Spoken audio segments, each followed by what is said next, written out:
ইয়াৰ পূৰ্বেও ক'লোঁ যে 2018 চনত প্ৰথম এডভান্টেজ আছাম হৈ গ'ল। সেই এডভান্টেজ আছামৰ এডভান্টেজ কি পালোঁ? যোৱা 5 বছৰত 2 লাখ সৰু MSME বন্ধ হ'ল, নিবনুৱা সমস্যা বৃদ্ধি হ'ল আৰু বিভিন্ন ৰাজ্যত এনেদৰে বিজনেছ সামিট হৈ আছে আৰু উদ্যোগপতিসকলে বিভিন্ন ঠাইত তেওঁলোকে ঘোষণা কৰি আছে। কিন্তু যদি আপোনালোকে তথ্যবোৰ চাই, আমি যিটো বৰ্তমান দিল্লীত বাজেট সেশ্যন চলি আছে, আমি বাজেটৰ গোটেইখিনি কথা আমি অধ্যয়ন কৰোঁ। যি ধৰণৰ ঘোষণা উদ্যোগপতিসকলে কৰে কিন্তু বাস্তৱত সেই ৰিজাল্টত পৰিণত নহয়। আজি যদি আপোনালোকে ইকনমিক সাৰ্ভে অফ ইণ্ডিয়াৰ ৰিপৰ্টটো চাই, তাতে উল্লেখিত থাকিব যে আজি উদ্যোগপতিসকলৰ যি ইনভেষ্টমেণ্ট বহুত কমি গৈছে। যোৱা 20 বছৰৰ ভিতৰত 2011 চনৰ পিছত প্ৰাইভেট ইনভেষ্টমেণ্ট বহুত কমি গৈছে। তো যদি সঁচাকৈ যোৱা 5-6 বছৰৰ ভিতৰত কৰ্পৰেট টেক্স কাট পোৱাৰ পিছত, কোটি কোটি টকা ৰেহাই পোৱাৰ পিছত যদি সঁচাকৈ প্ৰত্যেক ৰাজ্যৰ যিদৰে বিজনেছ সামিট হৈ আছে আৰু তাত যিদৰে উদ্যোগপতিসকলে ইনভেষ্টমেণ্টৰ ঘোষণা কৰি আছে, তো আজি তাৰিখতো বহুত আমাৰ নিবনুৱা সমস্যা সমাধান হ'ব লাগিছিল।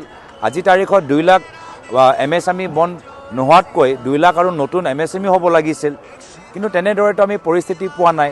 তো ক'ৰবাত ন ক'ৰবাত এই ইনভেষ্টমেণ্ট সামিটৰ যিখিনি কথা হেডলাইন ওলায়, হেডলাইন আৰু বাস্তৱিক গ্ৰাউণ্ড ৰিয়েলিটিৰ মাজত যথেষ্ট পাৰ্থক্য আমি যোৱা 5-6 বছৰৰ পৰা চাই আহিছোঁ।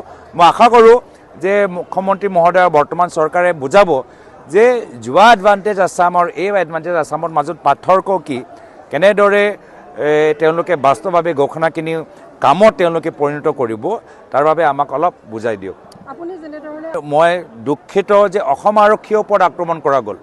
সকলোৱে জানে যে অসম ইউনিফৰ্ম ওপৰত হাত লগোৱাটোহে অপৰাধ। ইয়াত কোনোবাই লগাই চাওকচোন পুলিচ অফিচাৰক, চিধা জেলত যাব। কিন্তু তাত কি হ'ল, মাত্ৰ বিজেপি দল হোৱাৰ বাবে আজি 2জন অসম আৰক্ষীয়ে তেওঁলোকে পিটিছে, ডিঙিত হাত দিছে, মাৰিছে, তেওঁলোকৰ মেচিন গান লৈ গৈছে আৰু মাত্ৰ বিজেপি দলৰ সদস্য হোৱাৰ বাবে অসমৰ মুখ্যমন্ত্ৰী তেওঁক ৰক্ষণাবেক্ষণ দি আছে। অসমৰ মুখ্যমন্ত্ৰী গৃহ বিভাগৰ দায়িত্ব, কিন্তু গৃহ বিভাগৰ সেই পুলিচ আৰক্ষী আজি তেওঁলোকে সুৰক্ষা দিবলৈ বিফল হৈছে। মই ভাবোঁ তেওঁ বিফল। এই ক্ষেত্ৰত অসম আৰক্ষীৰ সকলৰ পৰা তেওঁ ক্ষমা বিচাৰিব লাগে। আজি অসম আৰক্ষীৰ মান স্বাভিমান নাই নেকি?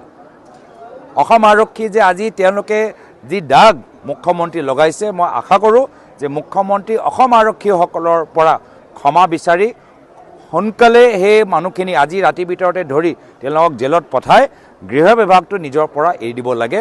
নহ'লে আমি অসমৰ ৰাইজে কি বুজি পাব কি যেতিয়ালৈকে এই বৰ্তমান পৰিস্থিতি চলি থাকে, বিজেপি দলৰ সদস্য হ'লেই আমি গুণ্ডাগৰ্দি কৰিব পাৰোঁ, আমি কাৰোবাক পিটিব পাৰোঁ, কাৰোবাক মাৰিব পাৰোঁ, পুলিচৰ ওপৰত হাত লগাব পাৰোঁ। এইটোৱে প্ৰমাণ পাইছোঁ। এনেধৰণৰ পৰিস্থিতিত এডভান্টেজ আছাম কি হ'ব? তো সেইকাৰণে আমি গৰিহণা দিছোঁ যে আমাৰ ওপৰতো হৈ থাকিব, অসম আৰক্ষীৰ ওপৰত হোৱা যে অপমান যে মুখ্যমন্ত্ৰী কৰিছে তাৰ বাবে তেওঁ ক্ষমা বিচাৰক আৰু তেওঁ ইমান দিন নিমাত থকাৰ বাবে আমি তেওঁক গৰিহণা দিছোঁ।